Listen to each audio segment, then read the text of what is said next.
प्रारब्ध के सभी दर्शकों को मेरा नमस्कार। मेरा नाम है संदीप आर.के. सिंह और आज हमारे साथ हैं बाबा रामदास जी, वो भी कार में चलते हुए। पीछे एकदम मौसम सुहावना दिख रहा है।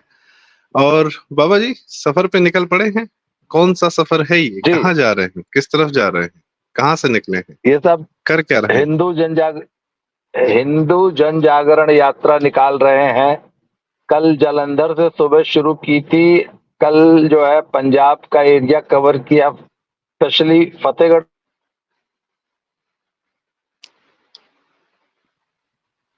वहां कुछ से नेट का इश्यू कल दिख सारा रहा दिन सर है जी। फतेहगढ़ साहब में रहे। अब चलते हुए सर कार में वीडियो बना रहे हैं तो नेटवर्क इश्यूज तो आते रहेंगे, तो दर्शकों से क्षमा चाहते हुए दर्शक बात को समझेंगे कि भैया चलते हुए वीडियो बन रही है आज। तो कल सर फतेहगढ़ साहब में थे और कल रात को जीरकपुर में रुके थे। अब जो है अंबाला की तरफ बढ़ रहे हैं। अंबाला लोकसभा कवर करते हुए आज दोपहर में पहुंचेंगे आपके यमुनानगर और शाम तक सहारनपुर लोकसभा में प्रवेश कर जाएंगे। तो आज की रात जो है वो मोस्ट प्रोबेबली सहारनपुर में बीतेगी। उसके बाद देखते हैं सर क्या है। बाबा जी आप कह तो रहे हैं कि आप हिंदू जन जागरण यात्रा पर निकले हैं, पर आप निकले हैं एकदम खालिस चुनावी सीजन में। और आप जिन जगहों का नाम ले रहे हैं, आप उनके साथ ये भी बता रहे हैं कि आप लोकसभा क्षेत्रों से, लोकसभा सीटों से निकल रहे हैं। तो खालिस 2024 के सबसे जरूरी चुनावी मौसम में, जो आज के समय में मतलब बस वोटिंग होने ही वाली है 19 तारीख को पहला चरण का, और आप हिंदू जन जागरण यात्रा कर रहे हैं, दोनों में क्या संबंध है बाबा जी? सर मैंने बताऊं कि मैं ये जो 2024 का चुनाव है ना, ये भारत के लिए बड़ा डिफाइनिंग मोमेंट है और भारत का भविष्य तय होगा इस चुनाव से। और मोदी जी ने जो 400 सीट का जो नारा दिया है ना सर, ये जैसा कि मोदी जी ने कहा है कि बहुत बड़े रिफॉर्म्स इस देश में होने वाले हैं और ये अगले 5 साल भारत के लिए करो या मरो की स्थिति होने जा रही है। और मोदी जी जो 400 सीट और एक तरह से एब्सोल्यूट मेजॉरिटी जो लोकसभा में मांग रहे हैं ना, इसका मतलब है कि मोदी जी कुछ बड़ा करने जा रहे हैं इस देश में। और स्पेशली सिर्फ हिंदुस्तान के लिए नहीं, हम हिंदुओं के लिए भी एक ये बहुत महत्वपूर्ण एक हमारी जिम्मेदारी आन पड़ी सर कि हम इस मौके का फायदा उठाएं और भारत को इस बार हमें भारत के लिए वोट करना है, किसी जाति के लिए नहीं, किसी धर्म के लिए नहीं। और मुसलमानों का तो हमने देख ही लिया कि उनको देश के विकास से कोई मतलब नहीं है। देश उनको अपना निजी फायदा चाहिए, योजनाओं का लाभ चाहिए है, परंतु बाकी देश के विकास से उनको कोई मतलब नहीं है। उनका निजी लाभ होता रहे, परंतु उनको अपनी आइडियोलॉजी के लिए एक अपनी पिछलग्गू सरकार चाहिए। तो ऐसे में सर हिंदू जो 100 करोड़ हिंदू है ना भारत का, उसके ऊपर ये बहुत बड़ी जिम्मेवारी आन पड़ी है कि वो देश में एक राष्ट्रवादी सरकार लेके आए, ऐसी सरकार जो कि भारत को 21वीं सदी में एक आर्थिक, सामरिक और आध्यात्मिक महाशक्ति बना सके। तो उसके लिए हिंदू को यूनाइट करने की जरूरत है। अभी पीछे जो कुछ समाचार मिले कि जातीय विभाजन, जातीय मतभेदों के कारण कुछ लोग नाराज हैं या कुछ लोग, तो ये सारी जो अफवाहें फैलाई जा रही हैं, तो हमें लगा कि हिंदू जो है अपनी जातीय पहचान, जातीय अस्मिता भूलकर एक बार सिर्फ भारतीय होकर, एक बार सिर्फ हिंदू होकर वोट करे। तो हमें हिंदुओं को उनकी जातीय जो उलझने हैं ना, जो जातीय जो टकराव है, उनको भुला के हिंदू बन के वोट करना है। इसका मैं समझता हूं कि थोड़ा सा प्रचार जी प्रसार करने की जरूरत है, इसीलिए मुझे लगा कि निकलना चाहिए।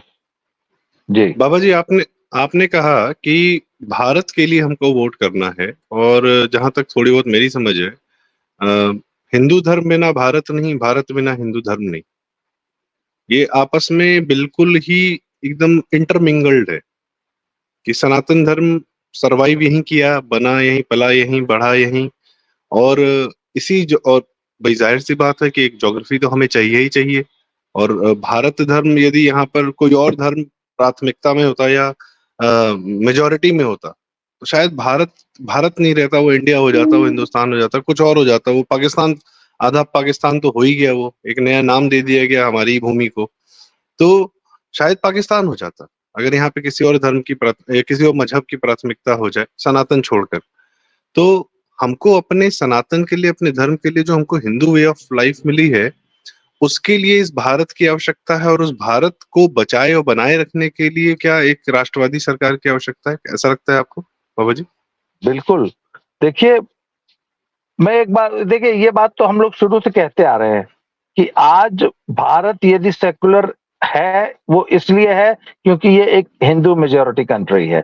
अगर हिंदू मेजॉरिटी नहीं होती, और मेजॉरिटी की तो बात छोड़ दीजिए, मुसलमान आज जो कि 12, 14, 15% है मान लीजिए, अगर वो कहीं 25, 30, 40% भी होते ना, तो आज भारत का आपको वो स्वरूप नहीं दिखाई देता जो आज दिखाई दे रहा है। आज भारत जो कुछ भी है वो इसलिए है क्योंकि ये एक हिंदू बहुल राष्ट्र है, और अभी भी यहाँ हिंदू डोमिनेट करता है संख्या के बल पे और अन्य जो उसकी ताकतें हैं। तो सर, ये जो डिविडेंड है हम हिंदुओं के पास, कि हमने ही इस देश को आज तक सेक्युलर बना रखा है, हमने ही इस देश को प्रोग्रेसिव बना रखा है। अगर हिंदू मेजॉरिटी में नहीं होता तो आज हम भी अफगानिस्तान ही होते। तो हिंदुओं को इस बात को समझना पड़ेगा।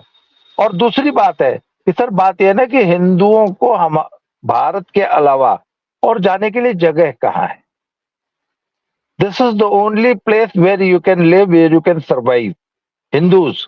तो कम से कम भारत तो हिंदुओं का रहे, उसके लिए ये जरूरी है कि भारत में एक हिंदूवादी, हिंदू, मैं शब्द बोल रहा हूं, हिंदूवादी सरकार। हमें कांग्रेस की सेक्युलर सरकार नहीं चाहिए जिसमें देश के सभी संसाधनों का पहला हक जो है वो मुसलमानों के लिए था। हमें ऐसी सरकार नहीं चाहिए। मोदी जी का नारा है सबका साथ, सबका विश्वास, सबका विकास। वो सबकी बात करते हैं, वो किसी एक वर्ग की बात नहीं करते। और ये देखिए, सबका साथ, सबका प्रयास, सबका विकास, सबका विश्वास तभी तक है जब तक हम हिंदू मेजॉरिटी हैं। हिंदू मेजॉरिटी नहीं रहेंगे तो फिर सबका नहीं रह जाएगा, फिर तो मुसलमान का साथ, मुसलमान का विकास, मुसलमान का विश्वास हो जाएगा। इस बात को हिंदुओं को रियलाइज करने की जरूरत है कि भैया, हिंदू बन के वोट करो, इस देश में हिंदू बन के रहो। अगर जातीय विभाजन हुआ तो तुमको फिर रहने नहीं देंगे ये लोग। इसलिए अपनी जातीय जो विभाजनकारी सोच है उसको छोड़िए और सिर्फ हिंदू, सिर्फ सनातनी बन के सोचिए। समय की आज यही डिमांड है। बिल्कुल सही आपने कहा, समय की डिमांड है। जातीयता जो है वो ऐतिहासिक कारण थे, उसके अपने ज्योग्राफिक कारण थे कि वो जातियां अपने आप में कैसे विकसित हुई, और वो समय, उस समय की मांग थी। यस, आज के समय की मांग है कि आप पूरे देश के हैं, पूरा देश आपका है, तो आप पूरे देश में हिंदू होकर अपना करें। और बाबा जी, मैं आपसे जानना चाहूंगा, चूंकि आपने कहा कि एक हिंदूवादी सरकार की आवश्यकता है। हमने देखा पिछले 1000 साल में मुगलों का रूल रहा, मुगलों के आक्रांताओं का या यवनों का, मलिच्छों का रूल रहा। तो उसमें तो कहीं कोई विकास हुआ नहीं, कोई यूनिवर्सिटी नहीं बनी, कोई सड़क नहीं बनी, बस एक दो इन्होंने अपने हिसाब से, और वो भी यहीं के कारीगरों का इस्तेमाल करके, एक दो किले बनवा दिए, एक दो मुजस्समे, मकबरे बनवा दिए। उसी में ये, उसी को आज तक ये गाते रहते हैं कि उन्होंने ये कर दिया, वो कर दिया। जनता, हिंदू जनता गरीबी गरीबी गरीबी, 700 800 साल लगातार गरीब रही। फिर अंग्रेज आए तो यहाँ की जनता को लगा चलो इनसे बेहतर तो ये है, कोई भी है। कुछ राजा यहाँ पे राज्य करते थे, साउथ में राजा थे, वो लोग अपने यहाँ कुछ डेवलपमेंट्स करते थे, उन्होंने कुछ इंस्टीट्यूट्स वगैरह बनवाए, हिंदूवादी राजा। तीसरा, फिर सेकुलरों की सरकार आई सन 47 से 2014 तक। उसमें भी जैसा आपने बताया कि वो मुस्लिम तुष्टीकरण करते करते करते करते उन्होंने देश का सत्यानाश कर दिया। और उसके बाद जो है, अब हम देखते हैं कि हिंदूवादी सरकारें जो हैं देश में भी आई हैं, कुछ प्रदेशों में भी आई हैं। जैसे हम गुजरात का उदाहरण है तो मोदी जी मुख्यमंत्री रहे काफी साल, 12 साल, तो गुजरात ने शांति देखी, प्रगति देखी।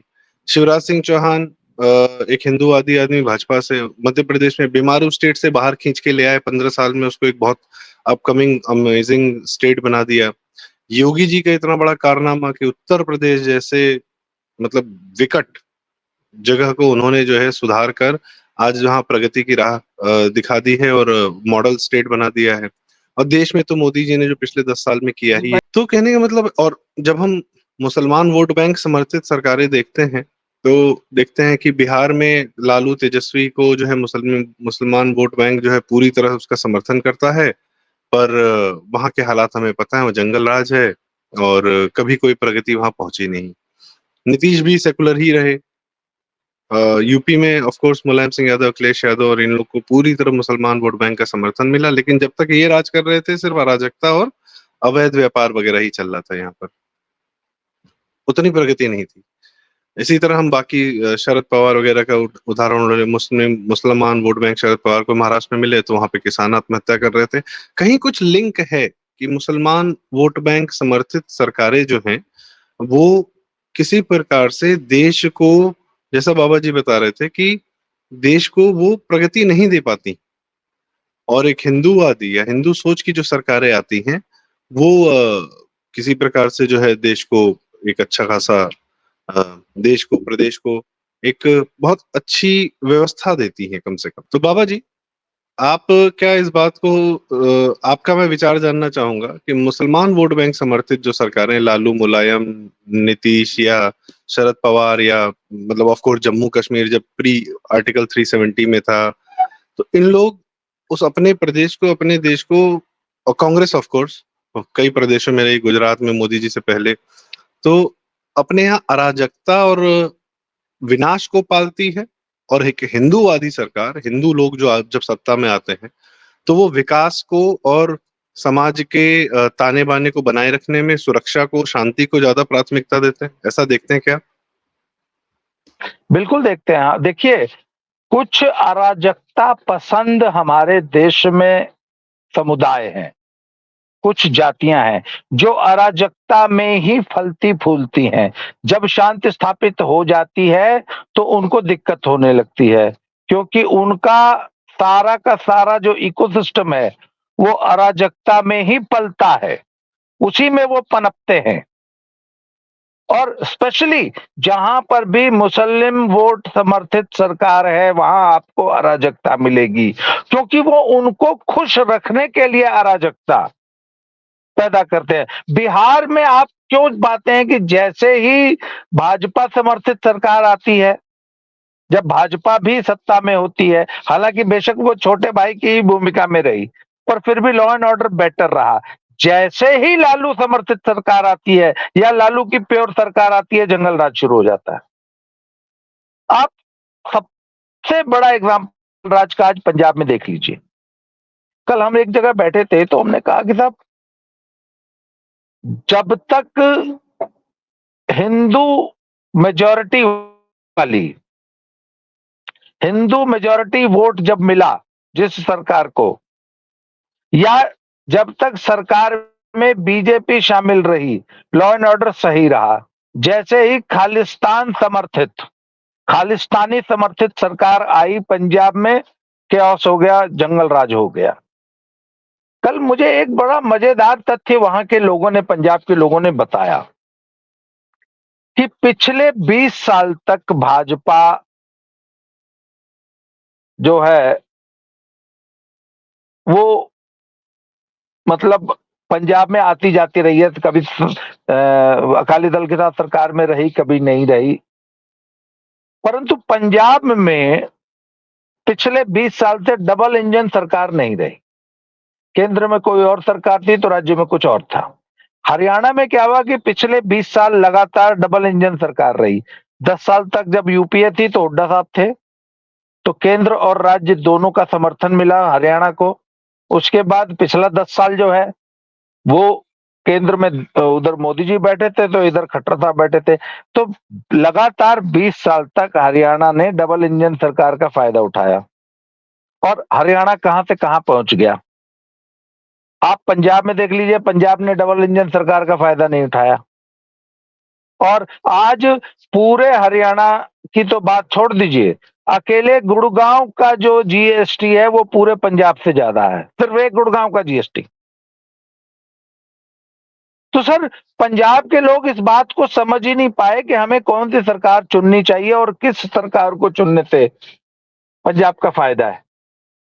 पंजाब के लोग ये समझ ही नहीं पाए। हरियाणा के लोगों ने फिर भी बहुत अच्छा समझा कि भैया जो केंद्र में सरकार है वही राज्य में ले आओ तो फायदा हो जाएगा। हरियाणा ने इसका फायदा उठाया। आज हरियाणा देखिए, आज देश के सबसे विकसित राज्यों में उसकी गिनती हो रही है, और पंजाब से कितना आगे निकल गया, जबकि पंजाब का छोटा भाई माना जाता था। तो सर, जब तक लोग समझदारी से सरकार चुनना नहीं सीखेंगे तब तक सफर करेंगे। बिहार के साथ यही हुआ कि बिहार के लोगों को आज तक सरकार चुननी ही नहीं आई। उत्तर प्रदेश ने अपने 20 साल गंवा दिए गलत सरकार चुनने में। पिछले 7 साल से सही सरकार है, आज देख लीजिए उत्तर प्रदेश कहां से कहां चला गया।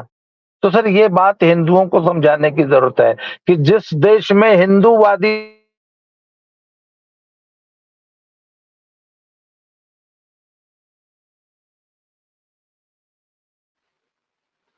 बाबा जी का नेट जरा फ्रीज हो रहा है। ऑलमोस्ट वही बात कि जिस देश में हिंदूवादी सरकार रहती है या जिस प्रदेश में भी रहती है, वहां पर आप अब वहां पर आप एक बेहतर व्यवस्था, कम से कम बेहतरीन लॉ एंड ऑर्डर, तो आप जो पहली शर्त है किसी भी विकास की। जी बाबा जी, आपका फ्रेम फ्रीज हो गया था, तो मैं यही आपकी बात को कंटिन्यू कर रहा था कि हिंदूवादी सरकार आती तो कम से कम सबसे पहली शर्त जो होती है बेहतरीन लॉ एंड ऑर्डर की, किसी भी विकास के लिए, किसी भी पैरामीटर के लिए सबसे पहली शर्त है लॉ एंड ऑर्डर। बेहतरीन लॉ तो एंड सबसे ऑर्डर। पहले तो लॉ एंड ऑर्डर देखिए, सुधार देती है। हाँ बिल्कुल बिल्कुल बिल्कुल। लॉ, जी, तो लॉ एंड ऑर्डर के बिना तो सर कुछ हो ही नहीं सकता। और जब आपकी हिंदूवादी सरकार जिस देश प्रदेश में रहेगी तो वहां लॉ एंड ऑर्डर की गारंटी हो जाती है कि लॉ एंड ऑर्डर सही रहेगा। क्यों? क्योंकि देखिए, हिंदू बेसिकली अराजकता पसंद नहीं होता। हिंदू बहुत ही शांतिप्रिय समुदाय है, और जहां पर लॉ एंड ऑर्डर सही है, जहां शांति है, वहां प्रगति ऑटोमेटिक हो जाती है। आपको कुछ करने की जरूरत नहीं है, आप खाली लॉ एंड ऑर्डर सुधार दीजिए, बाकी चीजें तो अपने आप ऑटोमेटिकली, वो तो ऑटो पायलट मोड में हो जाती हैं। तो हमारी इस यात्रा का उद्देश्य सर ये है कि हम लोगों को ये समझा सके, हमारा जो भी छोटा, और देखिए हम क्या करते हैं, सोशल मीडिया के माध्यम से मोबिलाइज कर रहे हैं लोगों को। हम पूरी यात्रा की रिपोर्टिंग सोशल मीडिया पे कर रहे हैं। उससे लोगों को एक चीज मैसेज मिल रहा है कि नहीं भैया, आज की तारीख में हिंदुओं को हिंदू बनकर वोट देने की जरूरत है। जी जी, और मुझे तो कल्याण सिंह जी भी याद आते हैं सर। मतलब तब मोदी जी भी नहीं थे भाजपा में उस प्रकार से, पर उस समय जब 1991-90 में उनकी सरकार आई तो अचानक से माफियाओं का उन्मूलन चालू हो गया। सबसे पहला काम ही यही, माफिया निपटाओ, जी, गुंडे बदमाश निपटाओ। तो वो जो आपने कहा, एक हिंदूवादी सरकार के अंतर्मन में सबसे पहला भी शांति स्थापित करो। और हमने जो अपने बड़े बड़े काम भी किए, श्री राम मंदिर बना बनवाया क्या, वो स्वयं से बना, हम सब निमित्त हैं उसके। और आर्टिकल 370 हटाया, तो उसमें कोई गोली नहीं चलाई गई, कोई एक इंसान की जान नहीं ली गई। बाबरी ढांचा जब गिराया भी गया तो अयोध्या जाकर बाबरी ढांचा गिराया गया था, किसी की हत्या नहीं की गई थी रास्ते में।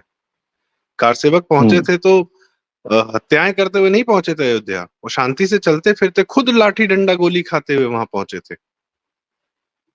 उसके बाद किसी ने प्रतिक्रिया दी या क्या किया क्या नहीं किया, उसके बाद दंगे हुए तो किसी उनके आग लग गई ज्यादा। बांग्लादेश में उन्होंने मंदिर तोड़ने शुरू कर दिए, कश्मीर में मंदिर तोड़ने शुरू कर दिए, वो एक अलग मैटर है। तो बाई नेचर जो आपने बताया, तो वो तो इतिहास हमें बता रहा है कि by nature we are more peaceful, our way of life is way more peaceful, way more progressive. Progressive का तमगा जो वो लोग लेके घूमते हैं, वो एक्चुअली तो हम हैं, हिंदूवादी लोग हैं, सनातनी लोग हैं। खैर बाबा जी, एक आखिरी सवाल, आपकी एक, यात्रा एक, कब? एक, जी सर।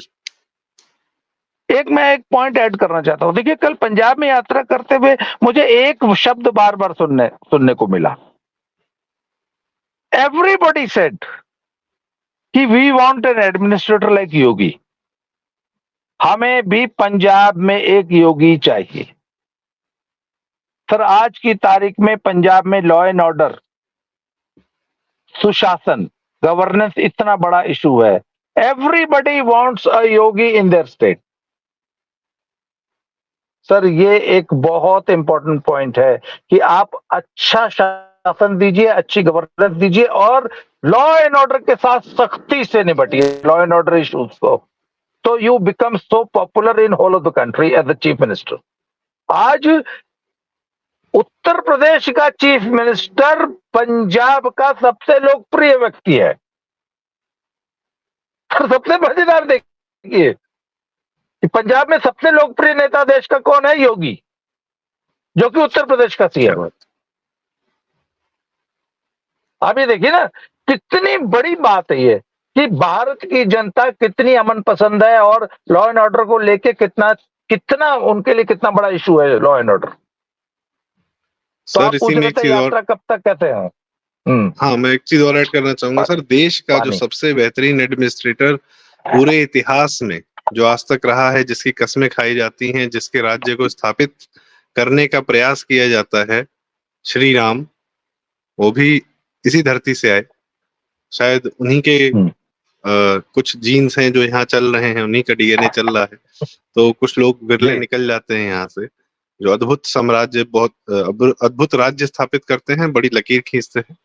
और खैर बाबा जी, यात्रा शुरू तो हो गई है, पहुंचेगी कहाँ, जाएगी कहाँ सर कहाँ? पहुंचने का अभी फिलहाल अभी सर मेरा प्लानिंग ये है कि जैसे जैसे लोकसभा का चुनाव आगे बढ़ेगा ना, जैसे 19 तारीख को इन 8 सीटों पे है तो 19 तारीख तक हम इन 8 सीटों में रहेंगे, उसके बाद अगली 8 सीटों में शिफ्ट कर जाएंगे। उसी बीच हरियाणा, दिल्ली और करते हुए हम धीरे धीरे लखनऊ पहुंचेंगे आपके पास बहुत जल्दी। अच्छा, क्या बात है। और फिर पूरब की तरफ भी चला जाएगा। एक दो सीटें हैं पूरब में जो बहुत जड़ियल सीटें हैं। तो खैर आजमगढ़ है, गाजीपुर है, ये सब आपकी बड़ी चहेती सीटें हैं। इस वीडियो के माध्यम से मैं सभी अपने दर्शकों से आह्वान करूंगा, यात्रा से जुड़िए और आप अपने घर पर बैठ के कम से कम प्रतिदिन 10 परिवारों को कन्विंस कीजिए। कम से कम ये टारगेट बना लीजिए चुनाव तक कि हमने प्रतिदिन 10 नए परिवारों से संपर्क करना है। उनको ये मत बोलिए कि आप किसको वोट करो, आप सिर्फ उनसे संपर्क कीजिए और उनको बताइए कि भारत बहुत बड़ी एक महाशक्ति बनने जा रहा है और उसको महाशक्ति हमने बनाना है, अपने वोट से बनाना है। वो खुद तय कर लेगा वोट किसको देना है। हर व्यक्ति 10 परिवारों से प्रतिदिन जुड़े, उनसे मिले जुले, बात करे और हमारी यात्रा से जुड़िए, हमें सहयोग कीजिए। बहुत बहुत धन्यवाद। बहुत बहुत धन्यवाद बाबा जी। आप, हम लोग तो खैर चेयर पे बैठ के बात कर रहे हैं, आप जमीन पे उतरे हैं, गाड़ी में चल रहे हैं और तमाम झंझावातों को अलग अलग शहरों में जाकर आप भी एक यात्रा पर निकले हैं। भगवान करे आपकी यात्रा सफल हो और न्याय यात्रा न हो। ये भारत हिंदू जी। वैसे तो आमतौर पे फ्रेम पे सामने फोन नंबर लिखा होता था, इसमें नहीं लिखा है। मैं अपना फोन नंबर लिखा रहा हूँ 7889258317। मुझसे संपर्क कीजिए। अभी थोड़ी देर बाद हम अंबाला पहुंच जाएंगे। आज शाम तक यमुनानगर होते हुए सहारनपुर पहुंचेंगे। यदि आप हमसे जुड़ना चाहते हैं, हमसे संपर्क करना चाहते हैं या हमें किसी भी प्रकार का सहयोग देना चाहते हैं तो इस नंबर से संपर्क कीजिए। बहुत बहुत धन्यवाद। Thank you very much. मैं आपका नंबर जो है लिंक में भी डाल दूंगा। बहुत बहुत धन्यवाद बाबा जी इतना समय देने के लिए, और हम आपसे लगातार संपर्क बनाए रखेंगे। दर्शकों बहुत बहुत धन्यवाद, और चैनल सब्सक्राइब करें, वीडियो लाइक करें, शेयर करें। बाबा जी आपके भी शहर पहुंच सकते हैं, आपके जानने वालों के शहर पहुंच सकते हैं, ये वीडियो शेयर करें, उन तक भी पहुंचे, उनकी भी मुलाकात हो बाबा जी से। बाबा जी बहुत बहुत धन्यवाद, नमस्कार। थैंक यू भाई, थैंक यू।